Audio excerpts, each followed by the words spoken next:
দর্শক, একটি লেখা পড়ছিলাম মারুফ মল্লিকের। আওয়ামী লীগের পরিণতি শেষ পর্যন্ত কি হবে? খুবই চমৎকার এবং খুবই তথ্য দিয়ে সেইগুলি বিশ্লেষণ করা হচ্ছে। প্রথম আলোতে এই মতামত কলামটি প্রকাশ হচ্ছে। আমার কাছে খুবই প্রাসঙ্গিক মনে হয়েছে। বেশ কিছু তথ্য এখানে তুলে ধরেছে। আমি অনেক বড় লেখা, আমি অতটুকু যদি নাও আপনাদেরকে ব্যক্ত করি। একটা জিনিস পরিষ্কার করা দরকার যে এখানে বলা হচ্ছে কয়েকটি বিষয় যে আওয়ামী লীগকে নিষিদ্ধ করলে স্থানীয় এবং আন্তর্জাতিক পরিসরে এর সম্ভাব্য প্রতিক্রিয়া কি হতে পারে। আওয়ামী লীগের কর্মীরা কি সারা দেশে অরাজকতা শুরু করবেন?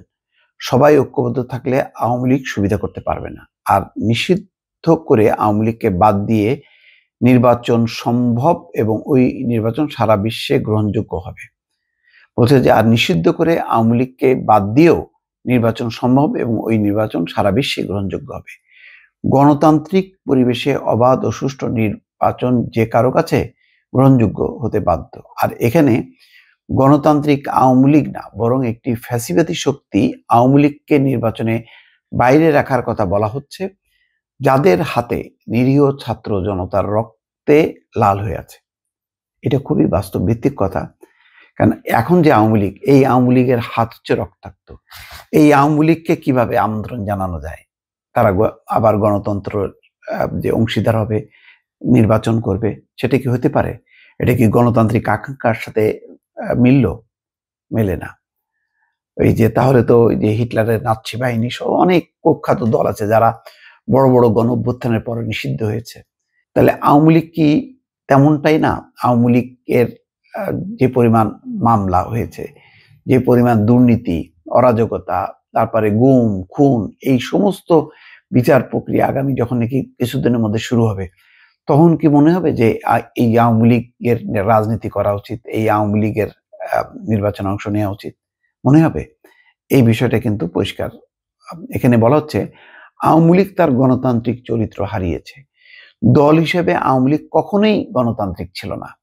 প্রতিবারই শাসন ক্ষমতায় গিয়ে টোটালিটারিয়ান টাইরান্টের চরিত্র ধারণ করেছে। খুবই কঠিন শব্দ।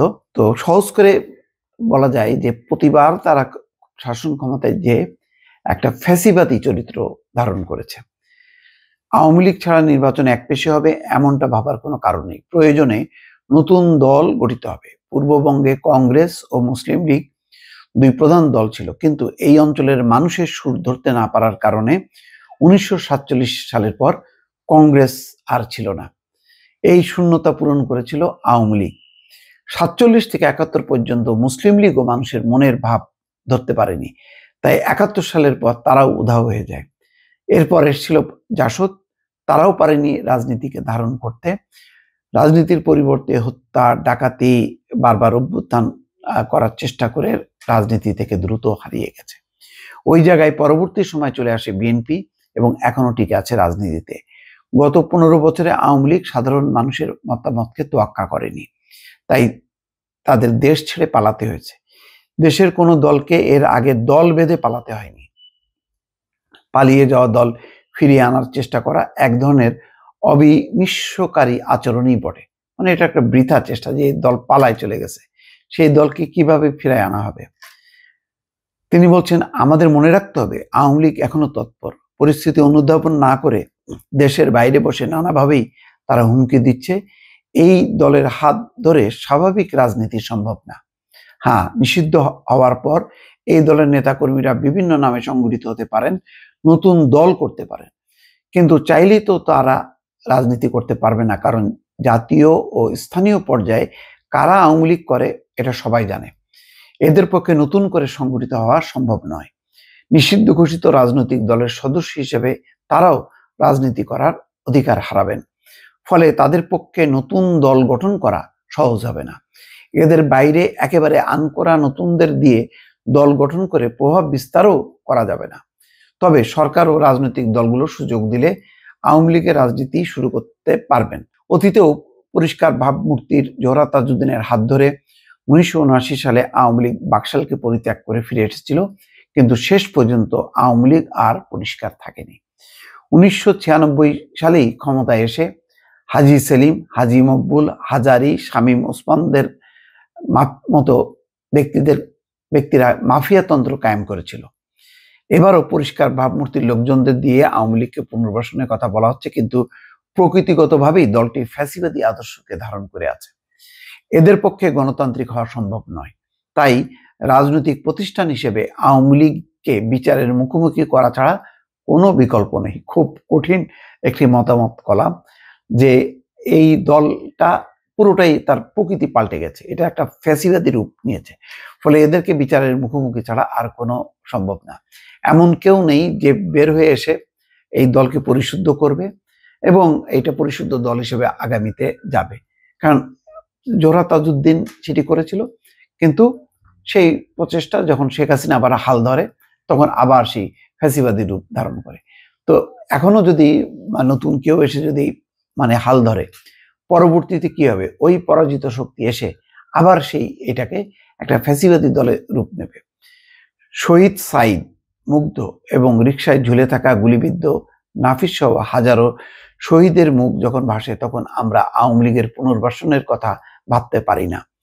পলাতক আওয়ামী লীগ নেতা হাসান মাহমুদ এখন যতই বিএনপির ভারপ্রাপ্ত চেয়ারম্যান তারেক রহমানের আগে জনাব এবং শেষে সাহেব বলুন না কেন, তাদের নৃশংস চরিত্র সম্পর্কে সবারই সম্যক ধারণা রয়েছে। আসলেই গত শুধু জুলাই আগস্টের হত্যাকাণ্ড না, তার আগে 15 বছর দেখেন, গুম, খুন এবং তাদেরকে ক্রস ফায়ার কিন্তু তারা এমনি এমনি বন্ধ করেনি। যখন স্যাংশন জারি হয়েছে, যখন মার্কিন যুক্তরাষ্ট্র, জাতিসংঘ সোচ্চার হয়েছে, বিবৃতি দিয়েছে, নিষেধাজ্ঞা দিয়ে একেবারে আন্তর্জাতিক পর্যায়ে বাংলাদেশকে তুলে ধরেছে, এবং একজন সামরিক কর্মকর্তা যখন টেকনাফে হত্যাকাণ্ডের শিকার হয়েছে ক্রস ফায়ারে বা গুমের শিকার হয়েছে, ক্রস ফায়ারই ছিল সেটা, তারপরে কিন্তু ক্রস ফায়ারটা সাময়িকভাবে বন্ধ হয়েছে, কিন্তু তারা এটাকে পরিত্যাগ করেনি যে না আর ক্রস ফায়ার হবে না। এমনকি যে নিষেধাজ্ঞা দিয়েছিল যে 7 কর্মকর্তাকে, তাদের কাউকে তারা পানিশমেন্ট দেয়নি, বরং তাদের পক্ষে তারা দাঁড়িয়েছে। তার মানে তারা বলার চেষ্টা করেছে যে এটাই হচ্ছে আওয়ামী লীগ, এটাই হচ্ছে তাদের দর্শন।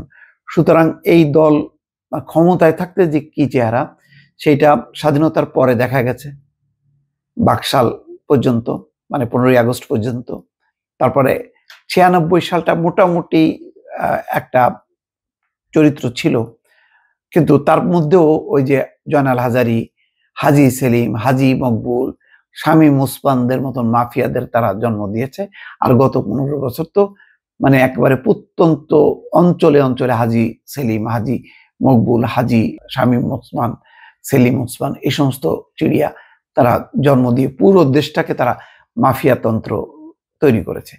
এখন এই দলকে পুনর্বাসিত করা, রাজনীতিতে নিয়ে আসা, অথবা আবার নির্বাচনের সুযোগ দেয়া, এটা কি সম্ভব হবে?